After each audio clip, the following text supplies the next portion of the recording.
Hey guys, let's be beautifully different. Picture this. The day before June 14th, 2020. That day was amazing.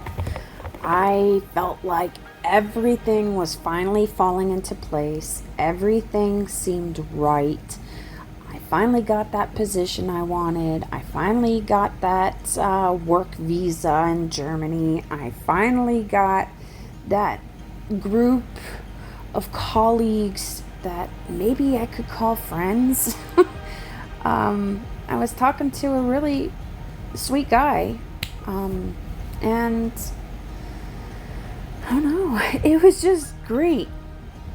I was preparing for my old co-worker to drop by with her friend. We were going to have a few drinks and then catch a cab to that bar that we wanted to go to. It was a nice little spot where you could play pool and darts while you hang out with friends. After a while, the place filled up. There was tons of people there, and filled with laughter and jokes, and it was one of the happiest nights that I had in a very, very long time. The last few clear memories of the night were us coming out of the facility and calling cabs. Some people wanted to go home, others wanted to go hang out at another location. And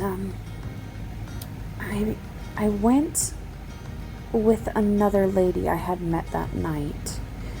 I went to the restroom one last time, and we were walking back to the group.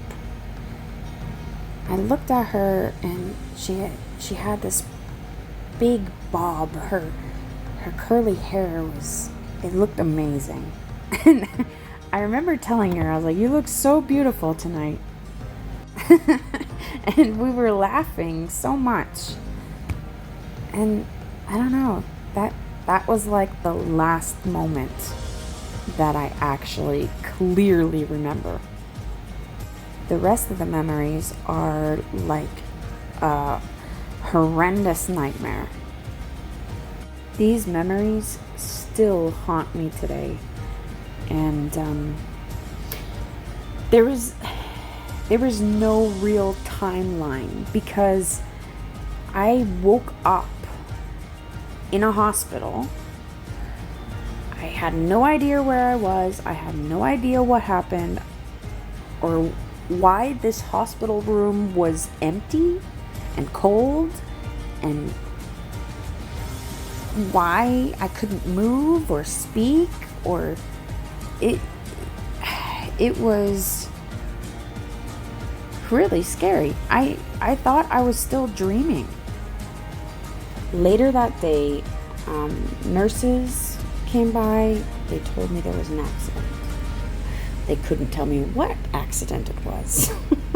Then a young man came by, and he had brought me some stuff.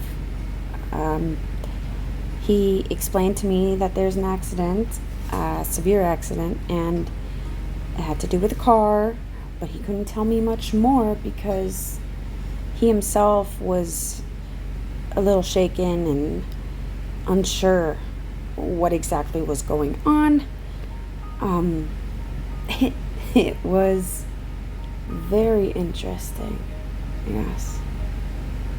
I did have like 1,000 missed calls on my phone.